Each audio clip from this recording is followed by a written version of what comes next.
Welcome to the Unclehack Podcast, where dudes pretty much just talk dude shit.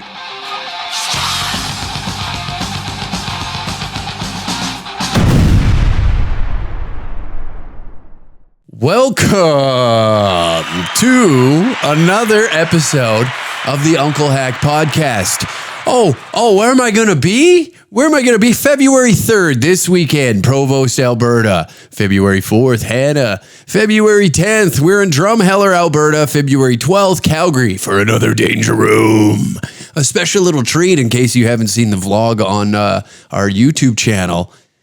Sam Walker versus Chris LaBelle. Some things went down. Go check out the vlog on our YouTube channel. Behind the scenes of the last roast battle. I'll hit you with a roast battle fucking promo later. Don't you worry. We're capitalists on this podcast. February 18th, Castlegar, British Columbia. February 25th, I'm heading back to the homeland, baby. Close to it anyways. Lethbridge, Alberta at the Yates Theater. Whew. That's right. You heard it. Theaters. That's what we're doing these days. Fucking suck my balls.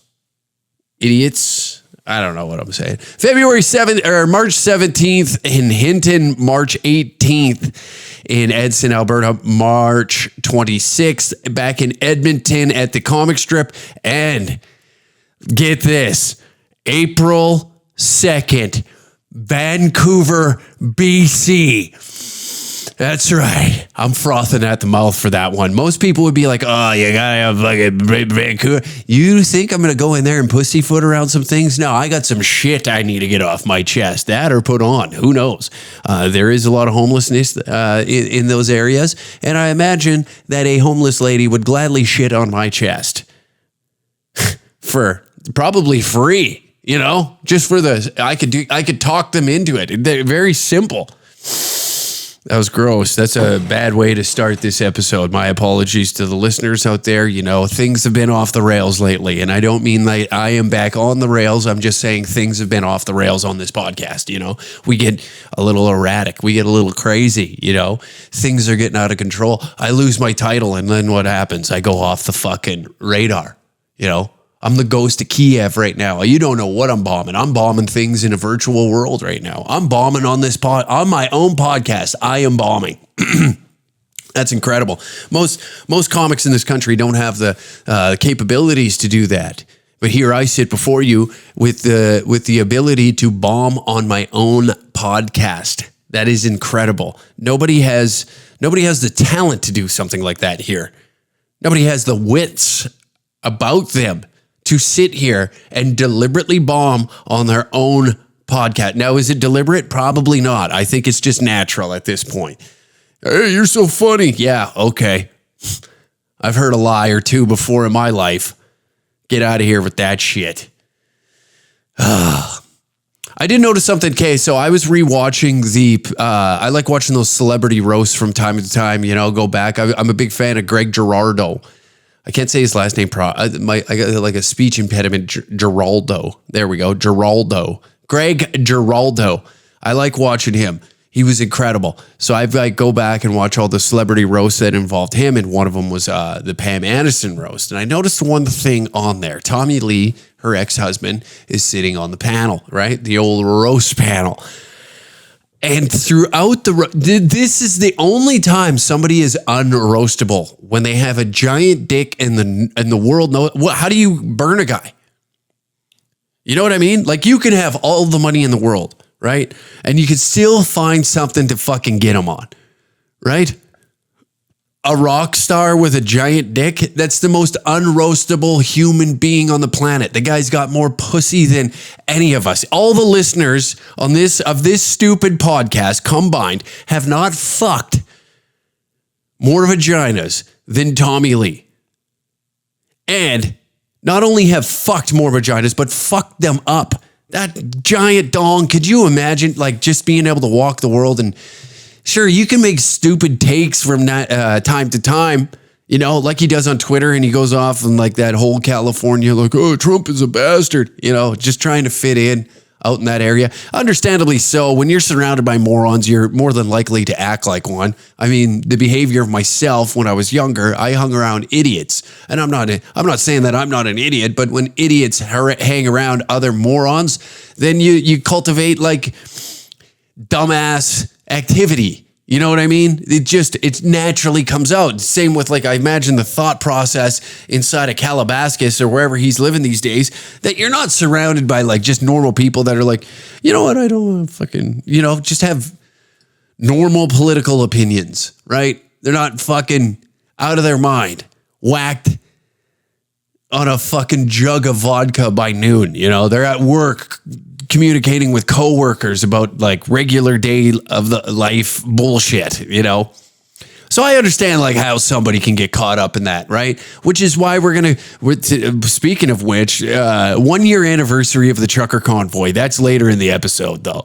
I'm excited to, 1 year ago, a couple of fellas decided to do something, but we're not talking about that right now. We're talking about Tommy Lee's giant cock.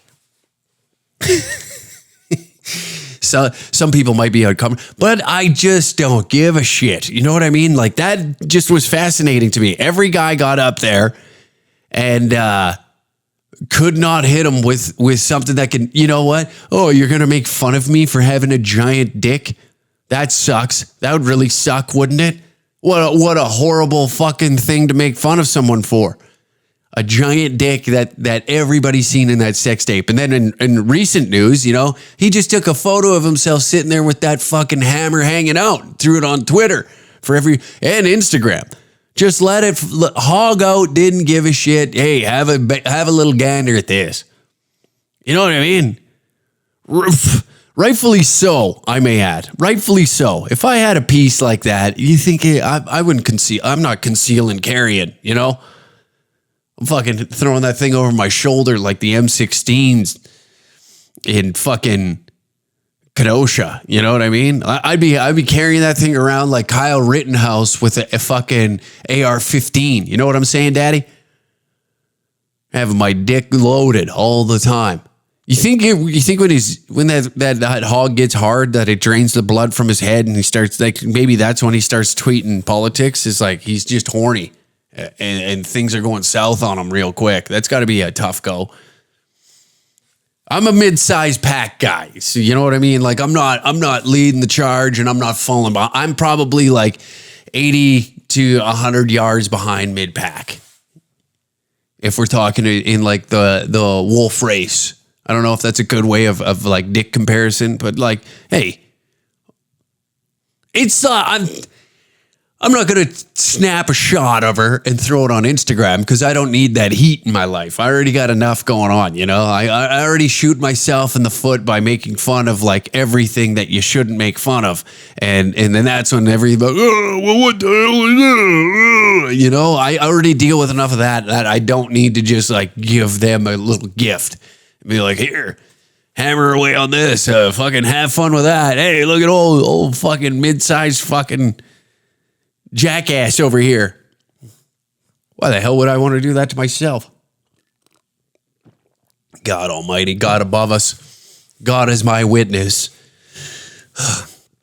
It's too insane, I just I found that fascinating that literally the only thing on this planet I don't think that you could get like you're unroastable at that point is just by having a giant dick. It doesn't matter how big your wallet is. It doesn't matter how big your wallet is. It doesn't matter how big your house is. Tommy Lee is like a living example of exactly why you are unroastable when you have a fuck tape out with Pamela Anderson. First off, how do you fucking come on, man? That was like the heartthrob of the 90s for even carried into the 2000s. We still talk about her today. You know what I mean? Pam Ann's tits are like so iconic. They're on the level of like the Statue of Liberty or the Golden Gate Bridge. Like they're the ninth wonder of the world. You look at those hammers and it was just like, from what I recall, right? When I was a young boy, I remember my uncle watching Barbed Wire. Barbed Wire, you remember that show where she becomes this like James Bond 007 style agent in like tight leather clothes and her hammers poking out. Like, just gave her anything she wanted because, like, it was, that's how it was. That's how it was. Sex sells, still does. Instead, back then, they didn't sell it for $5.99 a month on a website. You know what I mean? Well, maybe they did because the internet was just popping off. But I'm just saying, you know, back then it was just on television. Pay some actress with giant knockers who's been on the cover of Playboy 11 times just to keep the men's eyes on the boob tube, you know? It was a fascinating time back then. It was incredible. It was fun. It was growing up, I find that this generation will never understand the pleasure of having like almost a treasure hunt every day to go find your friends and what they're getting up to. That was just like such a fascinating time. You know, pornography, we've discussed this on here, was hard to discover. You know, it was often talked about, rarely seen, where now it's like kind of opposite. It's always seen, and then you're like, It takes the adventure out of things. That's what we did. We lack adventure. We lack like any sort of like almost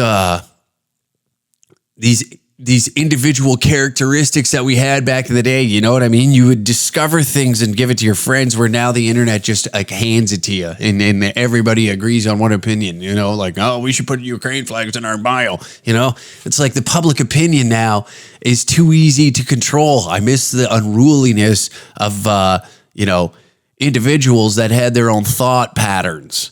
You know, they read their own novels, and then they were taking part in different activities. Now we kind of all just kind of mush in the middle. Everybody just wants to be a Fortnite gamer, you know, an influencer, a fitness model. Have you seen this lately? Have you seen this? This is something else. What is with the ladies? Okay. What is with the ladies setting up a goddamn camera, filming themselves work out, wearing the sluttiest gear you could possibly imagine, okay? They look like they're dressed up on Halloween, you know, like that style of slutty in the gym, ass cheeks hanging out, titties popping out of like a skimpy ass tube top, and then have the audacity to set up a camera and catch you playing the bank shot, you know, 1 me or 2 me or titty.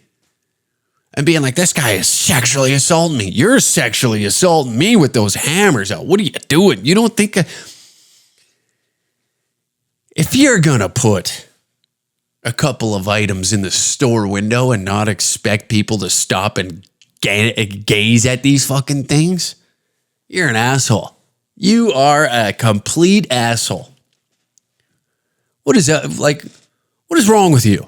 First off, I'm so tired of this victimization of every person on the planet. Like, every person just has to play the victim card, you know? It's getting old now, to the point where in the beginning, when it first started off, they're like, yeah, okay, we'll listen to you. Now it's just gotten to the point where everybody just has to have an issue that we all got to care about. And then there's a fucking march for it. And then we got to start GoFundMes, and it just gets old. You know, it just gets too old. Whining and crying. The whining and crying on social media. I can't go on there. I'm trying to go on the internet to have a good time. You remember when that shit first came out, and the 30-year-olds kind of, those born from about 1985, I'd say, to 93. Let's go with 93, 94. Like, we'll give it a 10-year window, or 85 to 95, however you want to look at it. When the internet first came out and we were introduced to like chat rooms, and we were fascinated with the internet, and we just got away.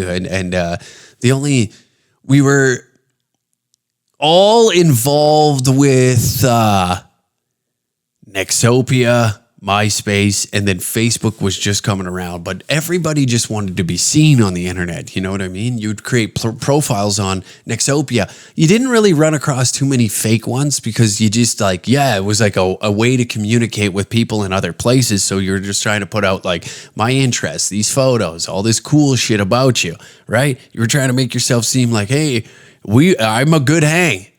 And then like as we slowly brought ourselves into the future, there was like a decline in that, and then like online anonymity, anonymously, there we go, anonymously posting horse shit just to talk shit to people, you know? Then that started brewing up. Once we realized that, then that's when things got interesting for a second. But the censorship came along with that. You know, in the beginning, it was great because you were just like, fuck, this is a great way to find pussy. You know, that was the first thing in our head, pussy. Oh, girls might see me. They might fucking think I'm fucking cool because I skateboard and play hockey, you know? They might think I'm a rad fella because I skateboard and play hockey. Meanwhile, in reality, we were all just faggots anyways, but that's just how the cookie crumbles. Time for a little ad read. Okay, dangercatshop.com for all the tickets that you need to upcoming shows. You heard the list of cities that we are going to be heading to in the near future. Isn't that exciting? Maybe we'll be coming to your hometown.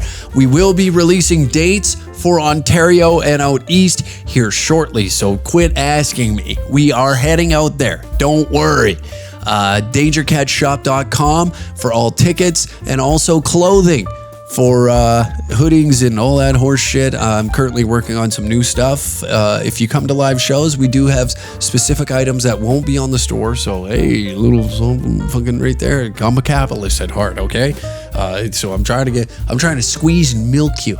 I'm trying to milk you like a 55-year-old whore. Oh boy. Patreon.com/DangerCat69. Roast Battles Volume 8 is now available on there. That's right. The latest roast battle that just took place in Calgary 2 weeks ago is now available on the Patreon, and you can watch that now.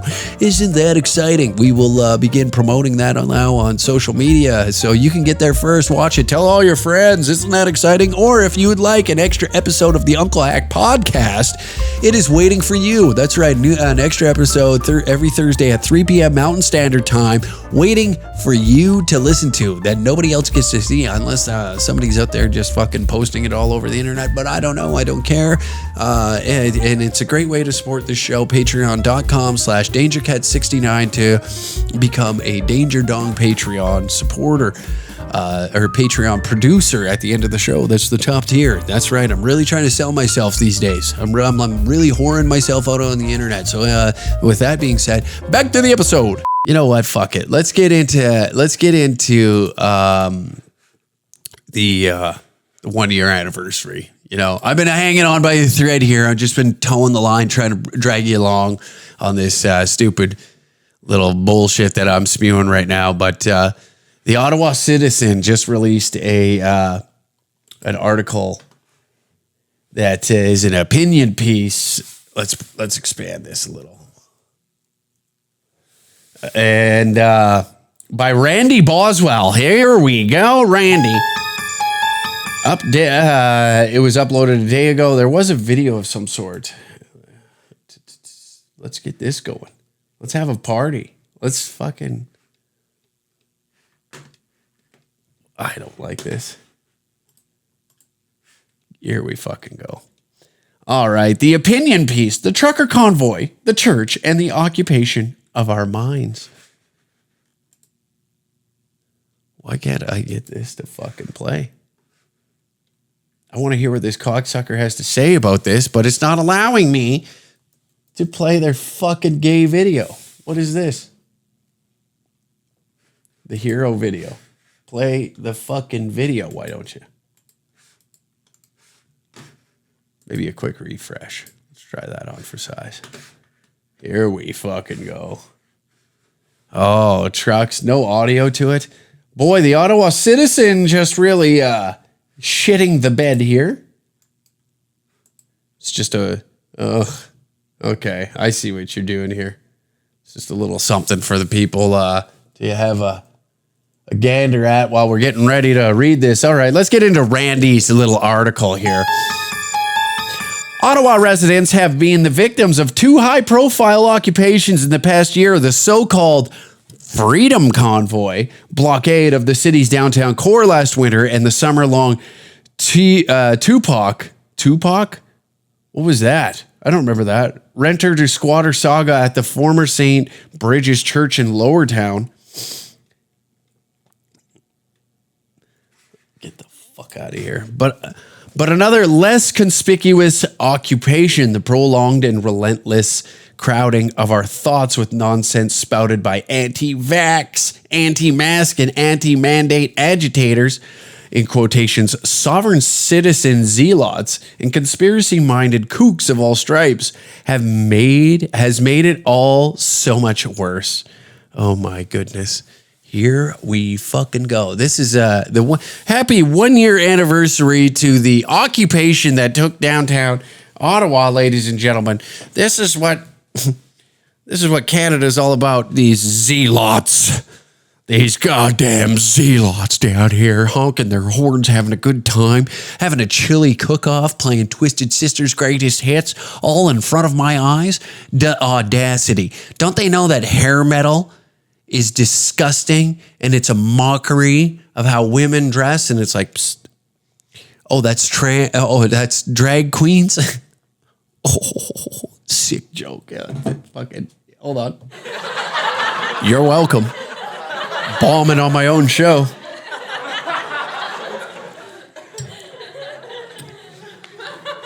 Yeah, all right, lady. Pipe it. Since this time last year, it's become all that much clearer that our planet is on fire as the effects of climate change intensify. Meanwhile, Russia's unprovoked criminal invasion of its neighbor has seen the post-Cold War world order collapse in bloodshed on the Ukraine steppe. All that, and we're still in the thrall of COVID-19. Boy, oh boy, all these problems.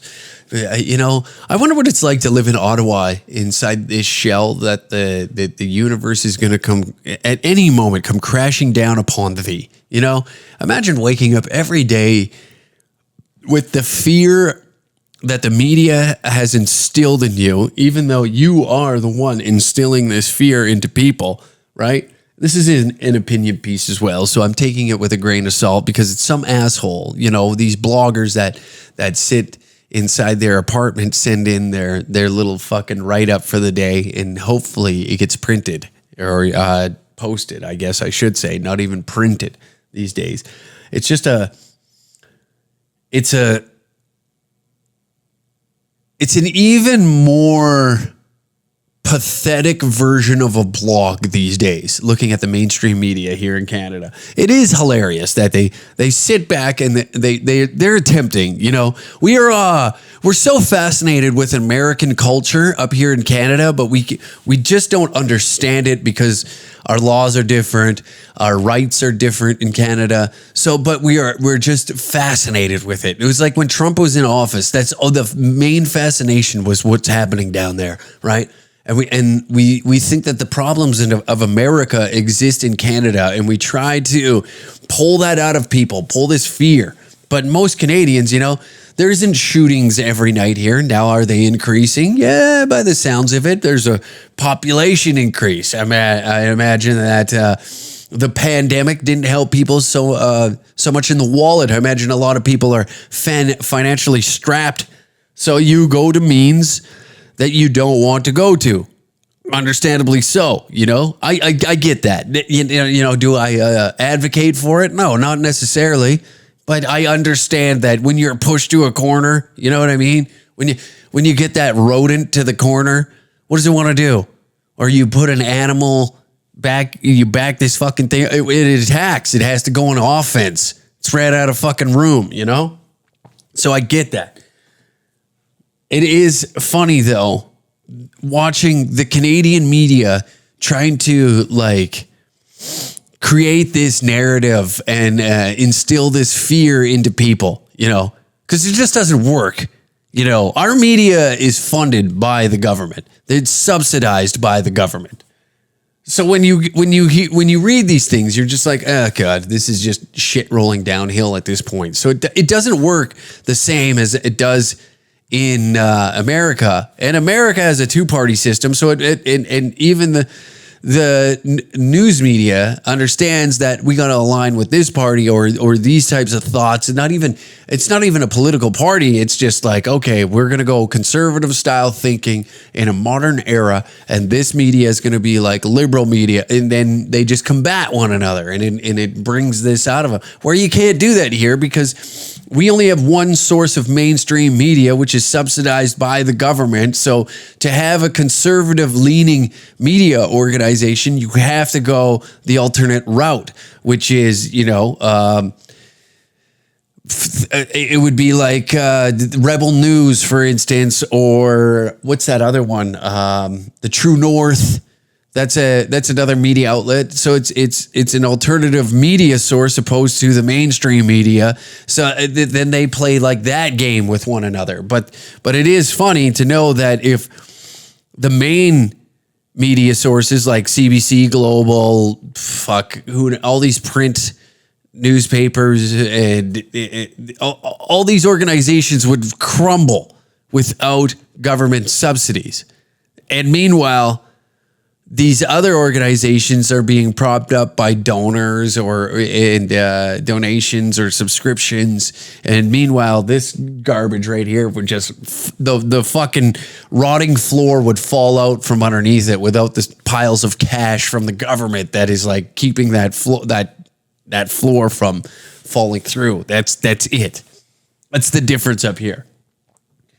But it is funny to sit back and like watch like journalists. They're particularly more left-leaning up here in Canada, which is understandable because who's in power, right? So it's always like, oh, Russia's unprovoked attack. I think that I would have to dedicate a whole podcast to go through what I think but I don't think it was unprovoked by any means. A criminal invasion of its neighbors. See, like this is when the mainstream narrative is always that, you have to take a step back and be like, what are they trying to put in my brain, right? Our education system has been like that from the very beginning. I'm going full conspiracy theorist. I don't believe that our education system has been 100% truthful to us. I don't think that, governments are 100% honest about everything that's happening. Look at the information that we were given in the beginning of COVID. All these rules and mandates, and turned out that they were all false. Now, did they know that or they didn't know that? Were they conducting studies while this was all going on? We won't know. We will never know, unless a whistleblower comes out like what happened with the Project Veritas Pfizer research and development leader. I believe he was executive. I can't remember his title, but he comes out and starts spewing this stuff. And they're like, whoa. That ain't true. Well, I don't know. It seems kind of odd that somebody would just like openly say these things to a stranger. I will give that. But when you're trying to brag and you think that you're going to get your dick sucked at the end of the night, you kind of will open up, you will open up a little bit, especially if you think that you're going to get your hog washed. That's the best way to dupe a guy. Right? You know how many times I probably let my lips a little too loose in hopes and dreams of, trying to get this little mushroom cap to touch a tonsil. You know what I mean?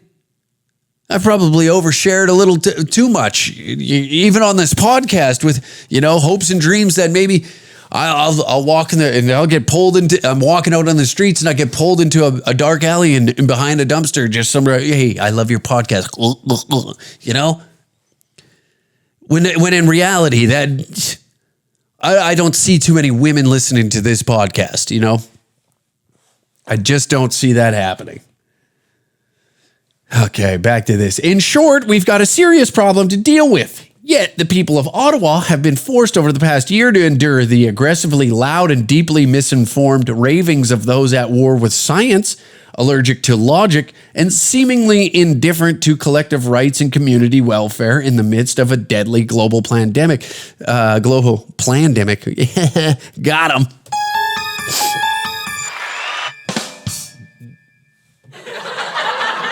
Thank you. He even wrote that. Yeah, it is kind of funny that in community welfare in the midst of a global pandemic that most of you in Ottawa had no problem gathering for the BLM protests, right? Because it was a deadly virus. But even though, viruses don't exist in the face of racism, they actually exit the planet. So while we were fighting racism, COVID just decided that, like, hey, I understand that you guys got bigger problems to have on your plate right now. We're going to take a step back so you guys can all gather in Times Square and take a knee with one another.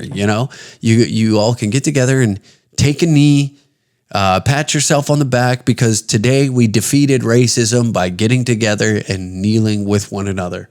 At the end of the day, is this going to solve the issue that, maybe some spastic cops beating the shit out of, not even a particular race, but just in general, just beating the shit out of the general population? I don't think so.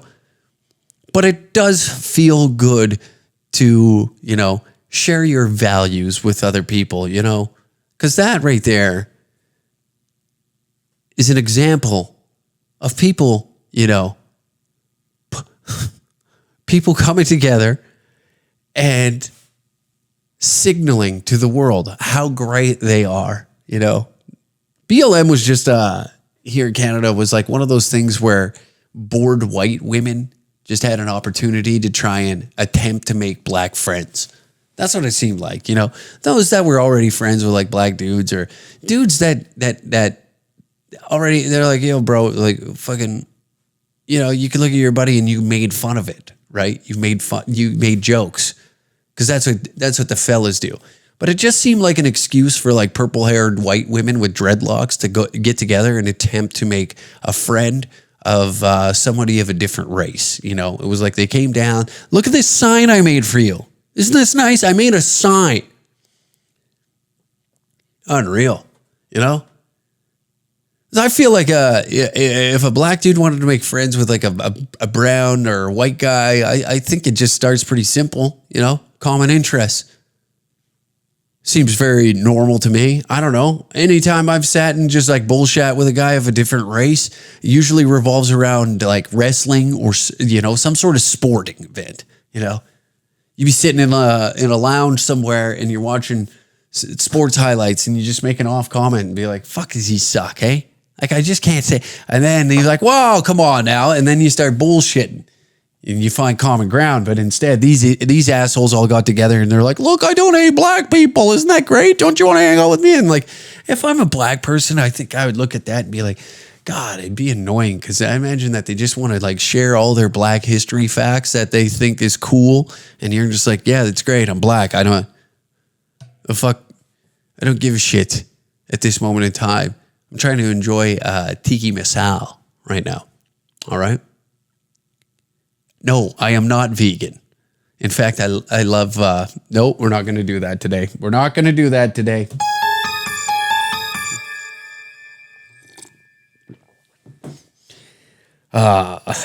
Aggressively loud and deeply misinformed ravings of those at war with science. Jesus Christ. Unfortunately, almost a year after the deafening horns were silenced and the convoy occupiers were finally cleared from Ottawa streets, the medical malarkey and bogus claims of victimization brought up to the capital are still circulating here and elsewhere across Canada. Well, Here's the thing. I can see that in his next paragraph, he's starting to talk about healthcare workers. So let's read that, and then we'll circle back. You see what I did there? Little office lingo. Circle back. Have you heard that one before? You fucking mooks? Or are you still out there slaving away in a field? No, I'm joking. I'd rather be slaving away in a field with you fine gentlemen than ever sit in a cubicle and, oh God. Healthcare workers who performed heroically during the greatest public health crisis in a century have been heckled and harassed by anti-vaxxer boors with the temperament of toddlers. Journalists just doing their jobs have become targets for online hate and death threats and occasional assaults. Unremarkable politicians with the usual array of moderate faults and attributes have done little more than amplify basic medical advice, roughly the same guidance given by credible experts in every country on earth except the smallpox epidemics of the 19th century, but have cartoonishly demonized for their efforts. Okay. This is fun. This is fun. So, healthcare workers who performed heroically during the greatest public health crisis in a century have been heckled and harassed by anti-vaxxer boors. Well, because, I don't know, for the most part, some hospitals didn't seem that overwhelmed. And I'm not going to start taking shots here, but I just say, when you start seeing videos of nurses doing TikTok dances, I get it. Maybe they're doing it to keep the morale up, maybe to have a little fun on the coffee break. But if you're that stressed, are you seriously thinking about doing like the chingy dance or whatever dance is on and popping? You're mimicking Charli D'Amelio. You have enough time to go on Charli D'Amelio's TikTok and see what the latest dance is that all the kids are doing. Is that necessary during a pandemic? Is it, because apparently there's somebody choking to death on a goddamn ventilator right next to where you're, hitting the whoa or whatever it is. I'm not too up to date on these dance moves. My apologies to those that are. So, it does become a bit, and then when, we want to celebrate them as heroes, but because they refuse to get the so-called jab, they are demonized by the rest of the planet, even though they were heroes for a minute. Let's be honest. They were heroes for a minute. And then once it came down to some of them being like, you know what? Fuck this. I'm done. I'm done. I've done enough. Well, what do you mean you've fucking done enough? You don't want to get the... And then these idiots come out of the woodworks and be like, well, there's a fucking healthcare crisis. I don't want to understand. Well, you pushed them a little too far. They were already, they were in the line of fire, according to you. They were on the front lines taking on this virus head on while you sat back in your apartment and blogged about it. But then when it came time to get the so-called jab, they decided to tell everybody to go fuck themselves and go their own way. And then all of a sudden the healthcare system isn't as fucking strong as we thought it was. And you idiots have the audacity to come on here on your little Ottawa Citizen and write your little opinion piece being like, well, it actually was the truckers' fault, because they don't believe that this is real. I sat in my apartment and listened to honking and my ears are hurting still. Have you ever, you know what I like going to? I like going to a Simon and Garfunkel concert where there isn't a Marshall stack in sight. And the audience sits in their chairs politely. What an asshole. With the temperament of toddlers. It is kind of funny that he says the temperament of toddlers, because those opposing the trucker convoy that went down there were like the ones that were having complete meltdowns, complete temper tantrums. Like that one guy in the blue coat. Remember when he came down, what the fuck is going on? I tried finding that. It's on the Ferryman's Toll. He actually filmed that, and then they threw that guy up. And watching him have a mental breakdown, I've never laughed that fucking hard. So it is kind of funny to just be like, they're the only ones with the temperament. Because, people opposing them weren't they like throwing rocks out of their buildings onto the trucks and handful of change? Just trying to like injure people. And then they went, well, they're toddlers. As he's smashing his keys. Oh my God, these guys are fucking toddlers. What an asshole. Fuck them. I can't wait to go to Ottawa and just piss all over that city. What a shithole. Fucking Canadian Tire Center sold out with Jordan Peterson ticket, like being in the house. So shout out to that guy, I like me a little JP every now and then. You know what I mean? I like JP a little more than who would be in comparison to him. I like that he comes in old Benzo Bill will just lay it down. And you know, it's nice to see some of those guys in those fields have a bit of a spine when it comes to talking against the main narrative. And even what he's going through with like this re-education sounds very China, doesn't it? Re-educate him on social media practice. That sounds very China-esque, you know, like the Uyghurs over there have to go through a re-education process because their religious values don't align with the Chinese government. That sounds a little bit Chinese here, doesn't it? That you start speaking a little wild, we got to put you in a re-education process so that way you're able to go on social media again. And don't you dare speak out against the government, you know. A prominent figure like that that's in a position to curate and cultivate culture, right? Very influential with his words because it inspires these young guys to get out there and conquer the world and understand that you have like the evil inside you that Hitler had, but you know, don't do that. You know, that messaging, then I could see why it's terrifying to governments and those that are trying to be in the position that Jordan Peterson is in creating culture and creating ideas and educating young men on how to be like more bold, more strong. And it's like, well, I don't know why you'd look to Jordan Peterson for that.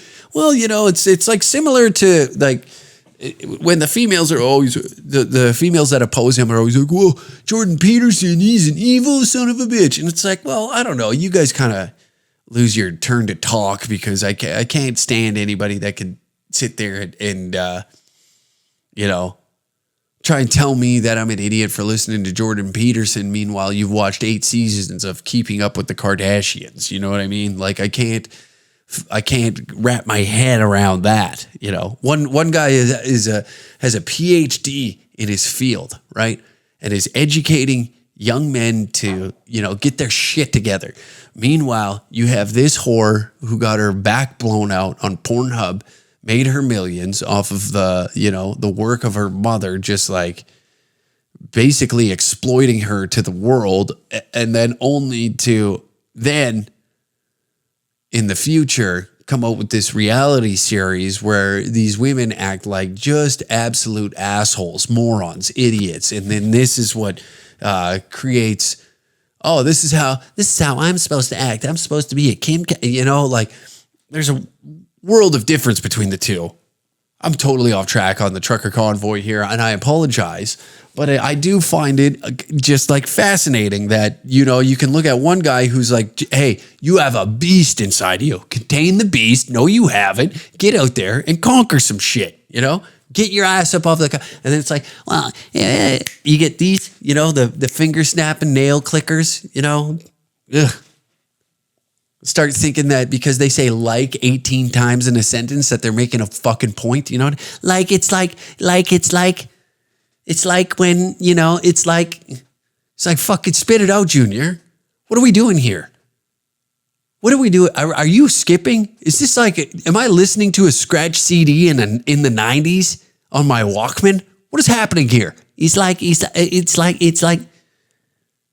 what the fuck is this?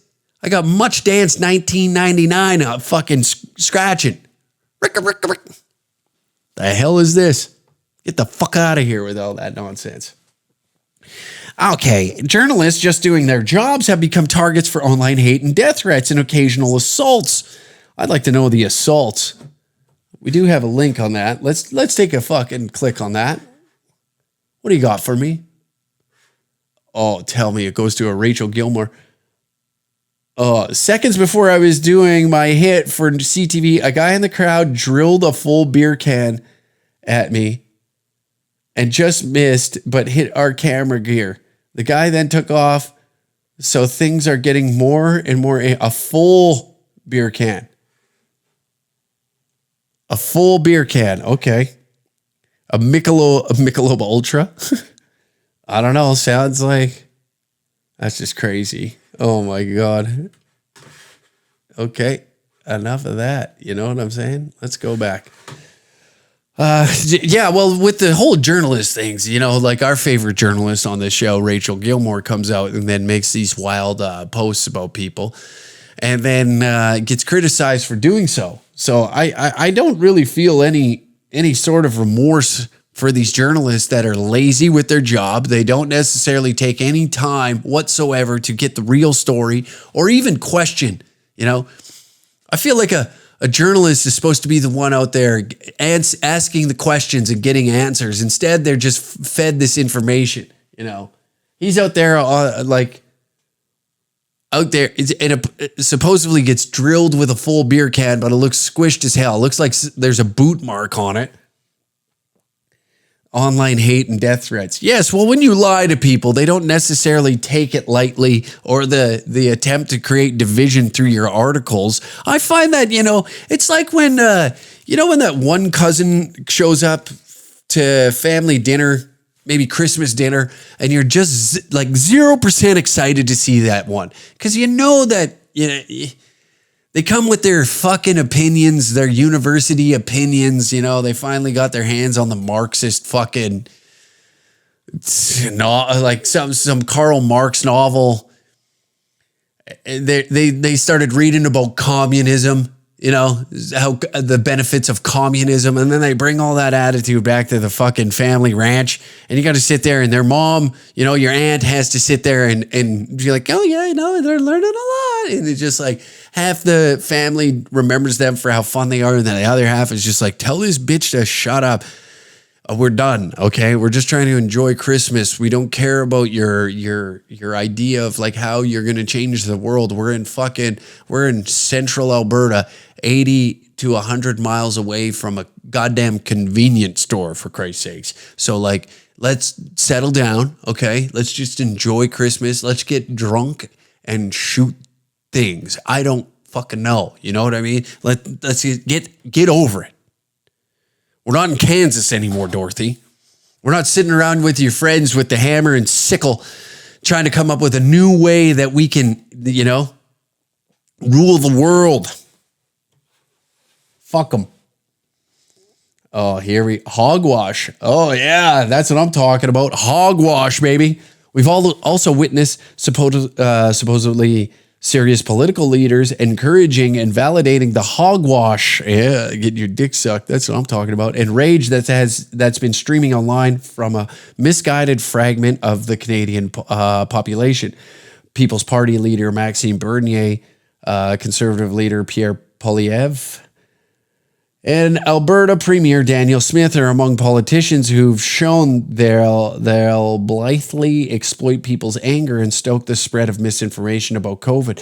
I don't know how much you looked into that, because I think that the leader, the great leader, our first transracial prime minister, a pioneer of his own path, if you may, kind of stoked that fire with the words that came out of his mouth by calling the unvaccinated, or vaccine hesitant, if you will, misogynist, anti-fucking science. They were climate change deniers. All these, hot, flashy words that you just want to, but you want to focus on. See, this is the problem that I have with media in Canada. They all are focusing on what the right is doing, opposed to also what the right is doing in the same ballpark, among the politicians who, stoke the spread of misinformation about climate, about COVID, the climate, the media, the World Economic Forum. If there's a chance, it'll win them a fresh wave of social media likes and some fringe votes in their furry-fueled campaigns for power. Okay, well, I truly think that the World Economic Forum is a bit of a thing that we should be concerned about. It should be monitored. Because when the most influential people on the planet are gathering to have conversation, usually that's never a good thing. It's never a good thing for the general population that are sitting around working, starving, just, doing whatever they can to make ends meet. Meanwhile, the richest and most influential politicians, the wealthiest people on the planet gather to come up with like, what are we going to do next? What's the next move here? Well, are we going to have a little time to, gather about and make the world. How are we gonna wipe out 100 million people off the planet? You know, how are we gonna force feed them bugs and invent these 15-minute cities? You know, like they're implementing rules that are being applied to our everyday life, but the media, because the media can't look that way. You know, it's all conspiracy theory because right-leaning people are more, almost involved in the conversation of the reality of what this World Economic Forum could bring to North America, but it's all conspiracy theory. Anytime conspiracy theory gets brought up, it should, something in your head should go off. You know what I mean? It's like your field monitor going off and it's like, oh, fuck, we got a little bit of, there's some gas in the air. I think I'm going to drop and die. That should alarm you. Anytime the media starts telling you, oh, hey, this is a bit of a conspiracy theory. Don't look over in that area. Especially Canadian media. Of all media sources on the planet. I'm going on a bit of a rant right now, and I apologize because I'm supposed to be funny on this podcast, but maybe this is funny to you. Maybe my frustration is hilarious to you. You know what I mean? So when something like the World Economic Forum gets brought up, especially in an article from the Ottawa Citizen, of all places, the home of the brave, but that can't handle a goddamn horn honk, when they're like, well, that's just a conspiracy theory. Meanwhile, he's punching his keys, being like, I can't wait, Daddy Trudeau, give me a little bit of a raise. Why don't you subsidize the Ottawa Citizen with about 100 more grand so that way I could have a little more fun on the weekend and head to those piss orgies at my favorite bathhouse, Daddy. But no, look the other way.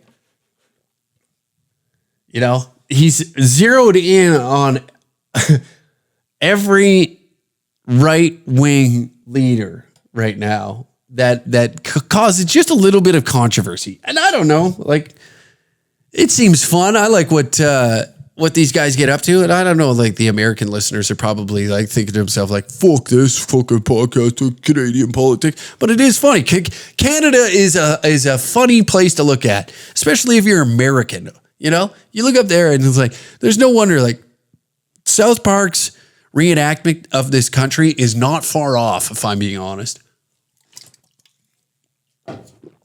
All right. We look to the polarized, dysfunctional nation to the south and see, there it is. Finally. What did I tell you? I don't pre-read these. I read about the first two paragraphs and be like, all right, well, this will look like a fun one. I didn't get to this point yet. And what did I just fucking say? Prior in this episode, we look to the polarized, dysfunctional nation to the south and shudder, but we're in serious trouble up here too. See, they use this. The media up here, the mainstream media up here, really enjoy looking at America just to like almost posture up and be like, see how great we are up here, but if we don't shape up a little bit more, we're going to end up like them fellas down south. Like there's always this constant fear-mongering over top of you, like, hey, there's going to be a mall shooting and 45 fucking people are going to drop dead. Well, if there is a mass shooting, we know how well that the RCMP responds in this goddamn country. Some madman was on the loose for a fucking week before those idiots decided to shine up their M16s and go head into the streets to hunt this fucking guy down. I don't know. Shouldn't it be a bit alarming that somebody's driving, has a car marked the same as an RCMP vehicle? Wouldn't that be a little bit alarming? But no, why would we look into that? Because we're fucking retarded. That's why. Not a fan of the police either. I don't have much left of this guy's fucking writing, so we're gonna. This is another thing that makes me laugh too. Okay, they love imagery. Okay, the imagery that came out about it. The unvaxxed are Rosa Parks. It's a funny, but this is one that particularly shook up the media. And you know what? It does seem like a plan. It does seem like more and more as we talk about this that CSIS did plant people inside there to try and disrupt or create a narrative that it is full of white supremacists and racists and alt-right fucking accelerationists. All are all gathering in Ottawa. So then, how easy is it to plant some guy in a full face toque? Meanwhile, all these other people right here, let's take a look at this photo right here. All these other people are involved in the crowd. You can see their faces, but it just so happens, the guy carrying the rebel flag has a full face toque on. Isn't that crazy? Isn't that weird? Isn't that unusual? You'd think that if you were so proud of what you believed in, you would have no problem not wearing a full face mask and not covering your eyes. It's not that sunny out. I don't see many people wearing sunglasses. It just so happens to be a little bit cold out, but everybody else seems to be fine and have their faces exposed. But the man that is carrying the rebel flag with a truck on it, very Southern style looking flag, right? By putting a fucking truck. Now this right here, this is going to look good on the front of the Toronto Sun, This is going to look excellent in the Ottawa Citizen when I write my opinion piece a year later about the... Fuck it. Here, I happened upon a man waving a Confederate flag superimposed with the image of a transport truck. I snapped several photos, and the publication of one of them would later ensnare me in a conspiracy tale. Photo by Randy Boswell. Yeah. You don't think? You don't see, this is the only photo of somebody, and this person, what they're forgetting too, is the moment that this person showed up with that flag, they were immediately told to leave by all these other people. Get that the hell out of here. We don't want any symbols of that, regardless of what you think that the rebel flag represents. That's totally up to you. Think whatever the fuck you want to think, but to show up, right? To show up with your face completely covered. I don't know. I am 100% a believer that the government is a bunch of thieving, lying bastards, and they will do anything possible when even something like the Trucker Convoy arises, right? I think that they don't want you to believe as a person that you are able to gather in numbers and achieve a common goal, right? So they label it with things like these are racists, these are right-wing accelerationists. You've seen hippies and blue-collar guys coming together, which is a dangerous combo, okay? A dangerous combo, if you ask me. Hippies and blue-collar. First off, blue-collar guys come in, build the infrastructure. Hippies, what do you think the hippies are good for? Growing shit. You know what I mean? They are good at growing shit. And I'm not just talking like blue collar gentlemen. I understand that farmers fall under that, but I'm saying none of this GMO produced government bullshit that's packed to the gills with fertilizer. Yeah, I'm not quite that person. I still buy vegetables, whatever's the fucking cheapest at this point. But those people are able to grow gardens that are just nutritious. Those people break off from society and they start creating their own little gathering of the juggalos, if you will. It's over. It's over. What are you going to have? Bloggers getting together? You've seen what happened at Chaz, right? All those retards got together. They just put a fucking couple scoops of dirt on cement and figured, this will be good enough to grow potatoes in. That fell apart so goddamn quick, where people that have been under some sort of I'd say a hierarchy structure where they understand okay, this guy's smart enough. He's smarter than me. He understands the plans and how we got to build this thing. I'm just smart enough that I can fucking put it all together. They understand that there's a hierarchy to building something, right? They understand that. They just know that the system that they are coming up in right now is corrupt as ever. Where if these people, hippies and blue collar gentlemen, broke off from society and just said, suck my dick, we're doing our own thing, fucking good luck out there. What are you going to do? Is a bunch of advertisers just going to all of a sudden be we'll just sell more things on Amazon? Well, good luck. Good luck. That's what I say. What is every desk jockey going to suddenly pick up a fucking hammer so that way they'll, a scoop shovel and go fix the fucking roads? I doubt it. So no wonder that you would be worried about this group of people gathering all together in unity. I'd be fucking terrified too if I was in power. If I was the government and I seen like the two groups of people that are actually intimidating, because if they did decide to be like, no, fuck it, whatever, do your own thing. We're going somewhere else and we're just going to take over some land and we're basically going to start our own Hutterite colony. Don't fucking come out here. Don't bother us. You can suck my ass. We ain't paying taxes. You know what I mean? We're going to do whatever the fuck we want, whenever the fuck we want to do it. Don't come out on our land.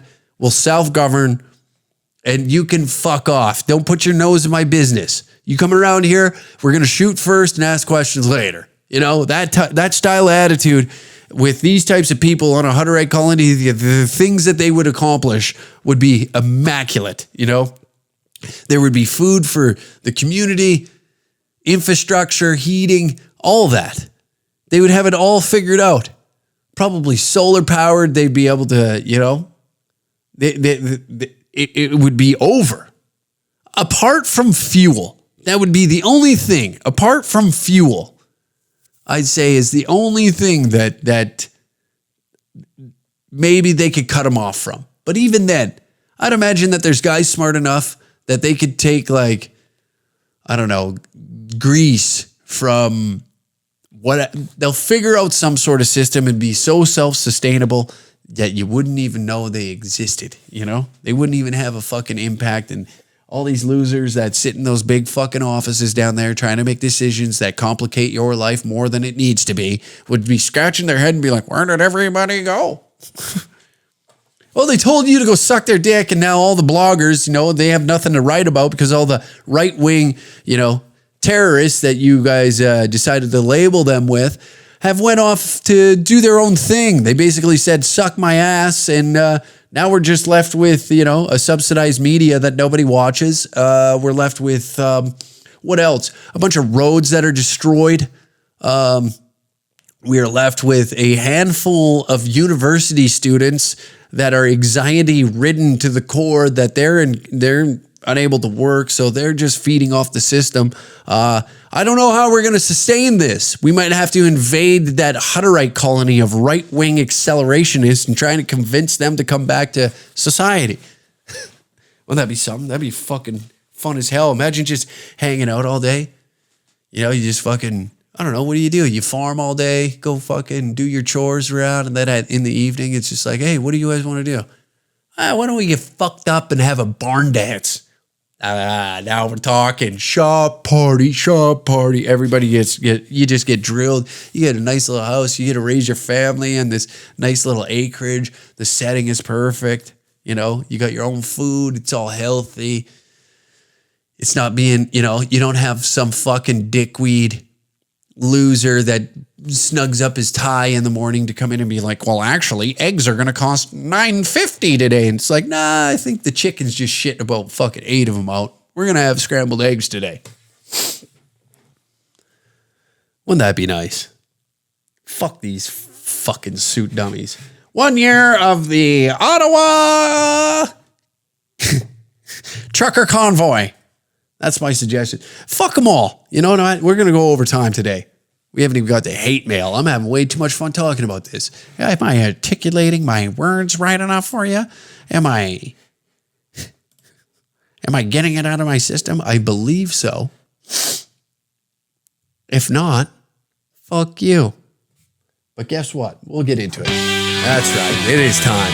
You know what? I love that people are feeling comfortable enough to email me their hate mail. I put out a little fucking me whining, bitching, complaining. Maybe that was my hate mail out to the world. And then you guys responded. That, to me, means a lot.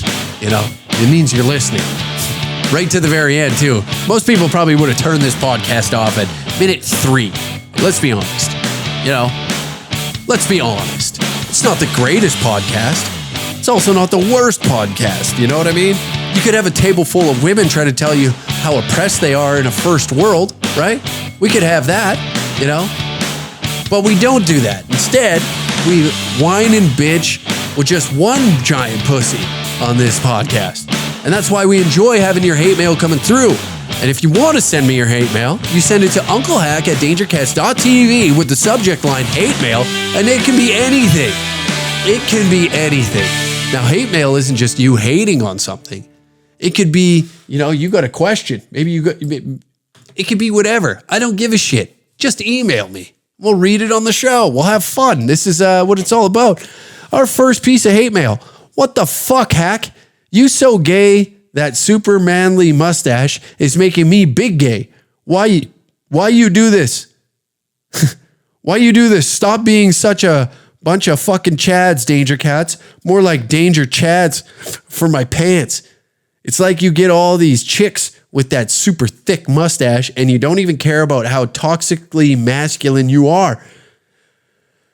I would never say no homo about this because that's homophobic and I'm big gay anyways.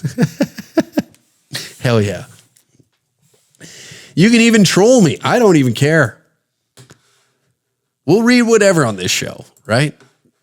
We will read whatever. There's our first piece of hate mail. We're going a little long today. We're having fun. Long like Tommy Lee Schlong, baby. All right. It happened again. Our second piece of hate mail on the show today. It happened again. Someone told me to follow the science. I'm going to lose my shit. I love science. I believe the science. It's the fucking scientists that have been paid to deliver an answer before they even turn the lights on in the fucking lab that I have a hard time throwing my support behind. Is climate change real? Yes. There's evidence I can see with my own eyes that things are a-changing. It's because of people? Question mark? Maybe. I don't know. What I do know is that further erosion of my paycheck ain't gonna fucking make a difference. Is the air gross across the city on a beautiful clear morning? Yes. I don't need Bill fucking Nye to tell me that. I like this guy. If we as humans have fucked up the planet, which I'm not convinced of, it's because there are too many of us on this pretty little fucking eco ball. I added the fucking simple theory I have. The only solution to solve a problem caused by too many people is to have fewer people. All the electric cars and LED light bulbs we can manufacture won't solve a problem created by too many gadget consumers bumbling around the planet. But don't worry, Earth isn't suddenly going to burst into flames the second it reaches a scientifically predetermined level of bad air. We'll slowly start to die off until the good old Mother Earth reaches a sustainable number of oxygen junkies and the healing will begin. Rant over for now. I feel better. I'm glad you got that off your chest, I like that. That was fun. That was fun to read. That was good for everybody. We're getting all this shit out of the open. It's 2023, baby. It's time to unwind. Actually, let's wind up. Why are we unwinding? Why? Unwind, relax. We did too much of that. We had 2 years to unwind and relax, and look what it did. It caused us to go fucking crazier than what we needed to do, It's just like, we didn't know what the hell was up and down, You could go smash the front window of a CVS, but God forbid, you better be wearing a mask while you do it, It made no sense. You could go light a Walmart on fire as long as you were boosted. Nobody knew what the hell was going on. That's just some good old fashioned, you know what? There's just too many people on the planet. And you know what? I might agree. Why don't we start off by, maybe we put maybe some sort of shower in these universities, I'm just saying there was a shower that just wasn't like a get clean shower. I mean, it was cleansing the earth, but it also, here we go. It's things like that towing the line like that get me in trouble. Am I scared of the trouble? No, not really. All I'm trying to do up here is have a good time. Okay. And I have a good time when I'm ranting and raving and bitching about my politics to strangers on the internet who I don't know, who they believe that they know me on a maybe personal level, maybe a little deeper than what I would consider, but it is what it is. I like putting out this type of content. This is what's fun for me, All right, I'll stop. We'll move on. Hate mail number 3. That's what we're going to do every week. 3 pieces of hate mail. So if you want to write in some hate mail, right? And if it gets backlogged, then it gets backlogged. That's how it's got to be. Okay? So write it on in. Write it on in. unclehack at dangercats.tv. Subject line, hate mail. Get it off your chest. It could be a question. It could be a piece of hate mail like you just read. Well, I think we got a question right here. So here, let's get into it. Woohoo! Hey, Uncle. Nobody's been giving you hate mail. So here's my take. Hate mail's fucking gay. All right, I like that. I don't know about you, but I think the fan questions were way better. So I'm going to write out a fan question anyways. That's what I'm talking about. Taking a stance. Telling me to go fuck myself. It's just like, remember when the mask mandate was in and like somebody would walk in and, where's your mask? Fuck you. That's what I like. This is what we need more of right here.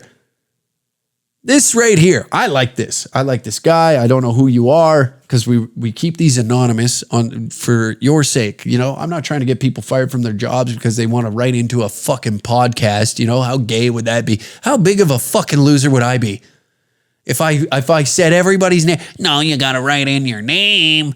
You got to have your face attached to it. You can't have fun. How big of a fucking loser would I be? Getting people fired from their jobs because they write into my retarded podcast that, you know, we enjoy saying faggot on every Thursday at 3 p.m. or Tuesday at 3 p.m. if you're on the Patreon. Okay, I've been dating this girl for 6 months, and I had known her for a year previous to us starting to date. She's a really cool girl, and truthfully, I have no real complaints about her. That's because you only been dating for 6 months, you idiot. But she recently got a job where she has to move an hour and a half away from where we live, and I am not too into the idea of a long-distance relationship. That's your idea of an hour and a half as a long-distance relationship? Jesus Christ. I'm about 21. There it is. I'm 21, about to turn 22, and a long-distance relationship doesn't sound appealing. So my question is, what do I do like all the other faggots? There we go. Always asked you. But how do I bring up that I don't want to continue dating in a long distance relationship without being the bad guy or the asshole and have to break it off sort of as painless as possible? Thanks again, Uncle. Love the pod, and please keep me anonymous, of course. Okay. An hour and a half is long distance nowadays? Jesus Christ.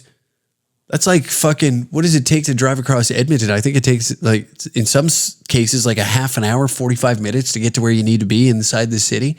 And this guy's bitching about an hour and a half. I find that kind of funny. It's like, this pussy ain't worth an hour and a half, you know, driving there and back that day. Fucking, that's fucking 3 hours of my day just to get some sniz. Are you out of your mind? I fucking drove way further than that just to get some ass, my dog. God damn. But I do like, you know, like this is the Andrew Tate nation coming up. You know what I mean? It's like, if pussy, I won't do anything unless the pussy's right in front of me. I'm not going to drive, you know, my Bugatti, my yellow Bugatti, down the highway for an hour and a half just to get some rotten old pussy that I've already been in, mate. You know what I'm saying? I can't do his accent. Like, he's got a weird British accent going on.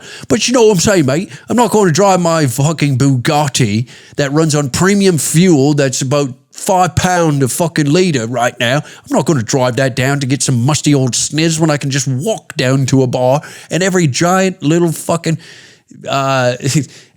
every giant titty little pussy having slut will hop on my cock and ride me like Seabiscuit. Why would I bother driving an hour and a half for some swine that's going to squeal like a pig for 45 seconds when I bust all over her back?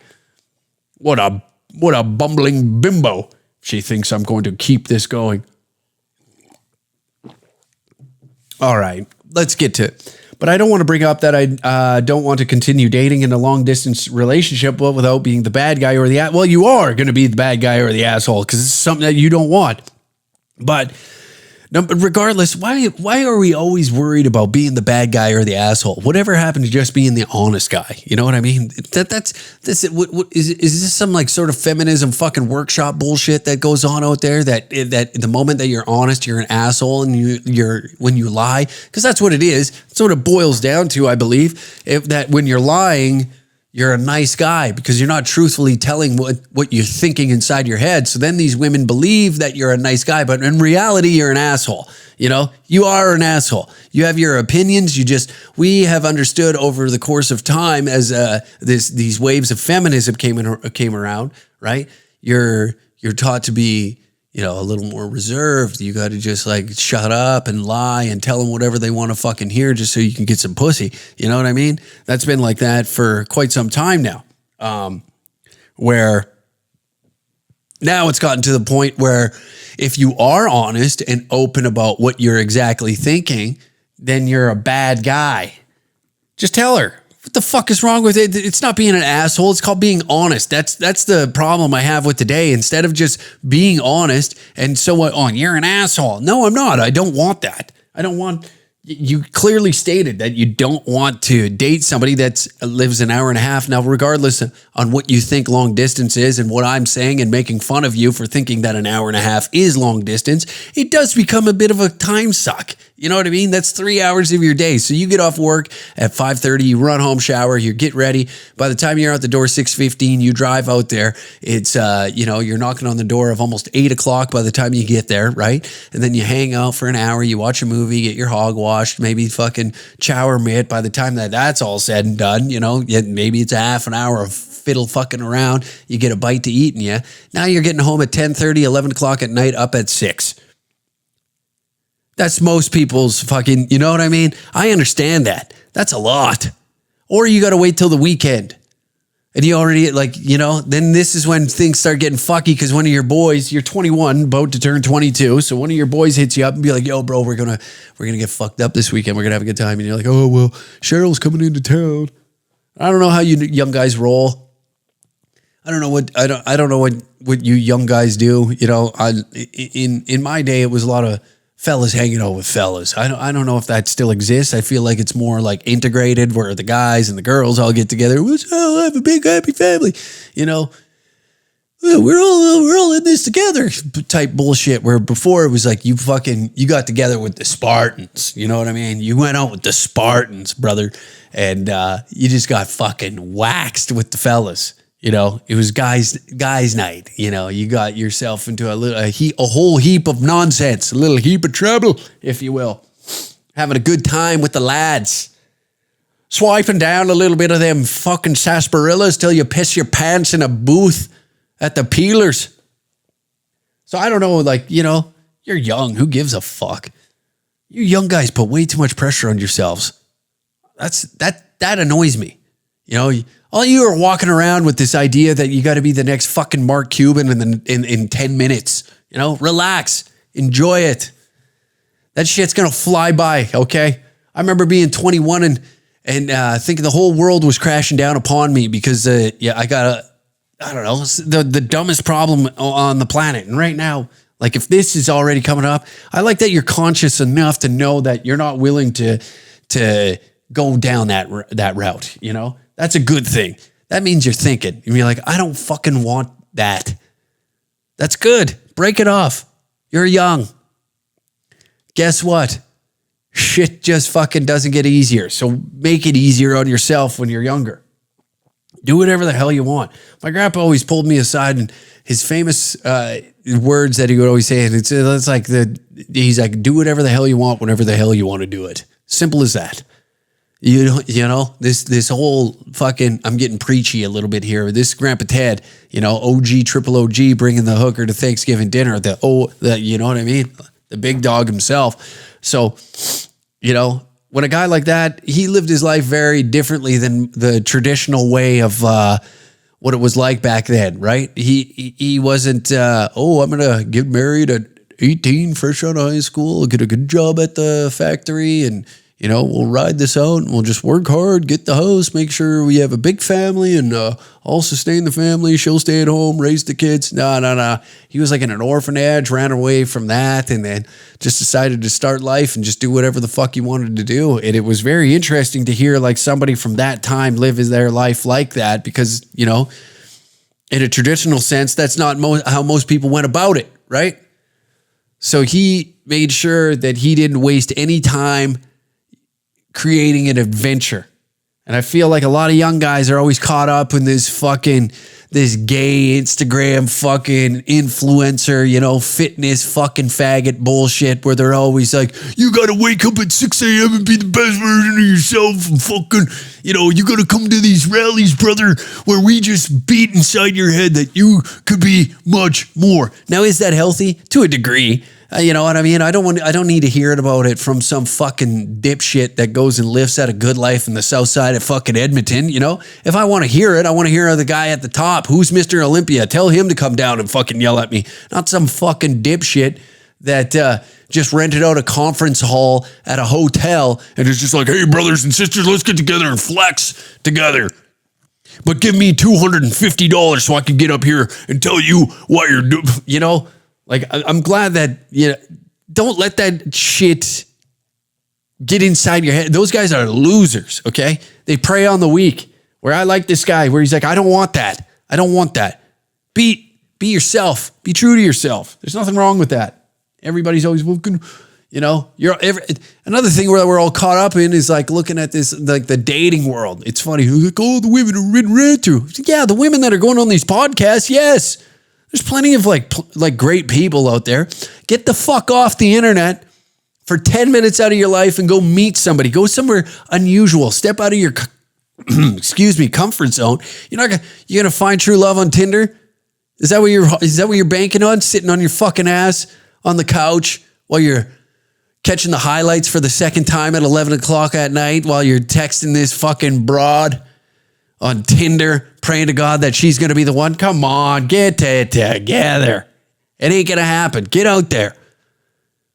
Be a little more active. Maybe you bump into somebody at your local gym. Maybe you're just like, hey, today's the day I drive by that coffee shop and I've always wondered what the hell's going on in there. Curiosity. You never know where it'll take you.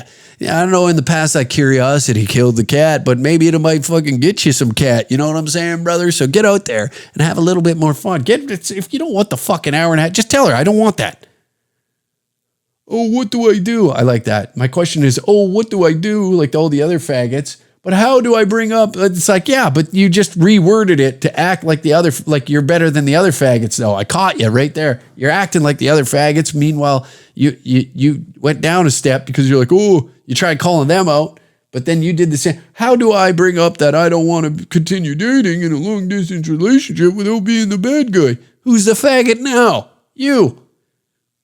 For not being on. I want to break it off as painless as possible in case maybe I made a mistake. Bee-boo, bee-boo. Jesus Christ. Get your shit together. Just tell her. I don't want to do this. I'm fucking 20. I'm 22 years old. I got to spread my wings, baby. I got to get out here. I got to fly a little bit.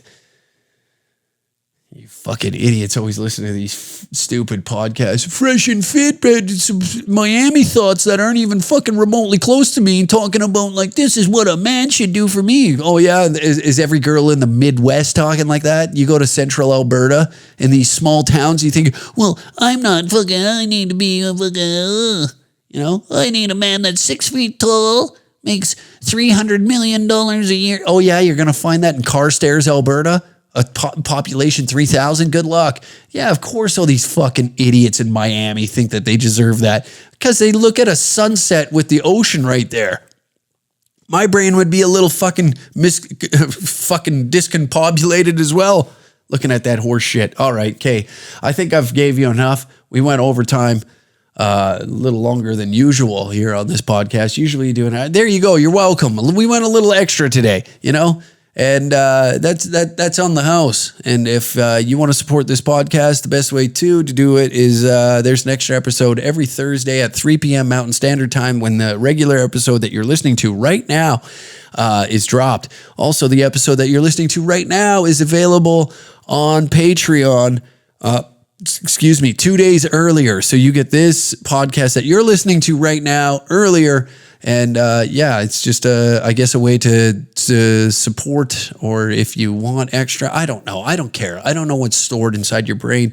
I'm just really bad at promoting myself and whatever. You know, I'm bad at that. It feels cringy is what I'm saying. You know, when you're on here and be like, guys, if you sign up to my Patreon, maybe I could have a happier life. Maybe that's what I got to do. I got to do like all these, every other fucking loser that is on TikTok. Maybe that's what I'll do. I'll start crying on TikTok, trying to get sympathetic subscriptions to Patreon from me crying on TikTok that maybe my heart's broken or something. I'll think of something, but maybe that's the move. Anyways. Thank you for watching and listening to another episode of the Uncle Hack Podcast, and we'll see you next week, Thursday at 3 p.m. Mountain Standard Time. Good night, everybody.